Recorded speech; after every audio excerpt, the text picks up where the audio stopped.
25 miyembro ng New People's Army o NPA ang sumuko sa pamahalaan nito lamang Biyernes, November 17 sa Himamaylan City, Negros Occidental dahil sa sobrang gutom at pagod na kanilang dinanas.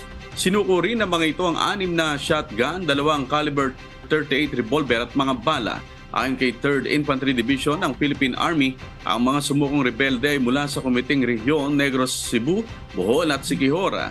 Sila ay resulta sa patuloy na peace engagement ng mga sundalo, pulis at Himamaylan City Task Force to end local communist armed conflict. Nasa kustodiya na ng 94IB ang mga surrenderer at isa sa ilalim sa profiling at assessment para makatanggap ng tulong at maging benepisyaryo ng mga programa sa ilalim ng Enhanced Comprehensive Local Integration Program. Samantala, 64 na volunteers ang nakapagtapos ng kanilang 6 na linggong Citizen Armed Force Geographical Unit o CAPGUB Basic Military Training dito lamang Biyernes sa 62nd Infantry Battalion sa Isabela, Negros Occidental.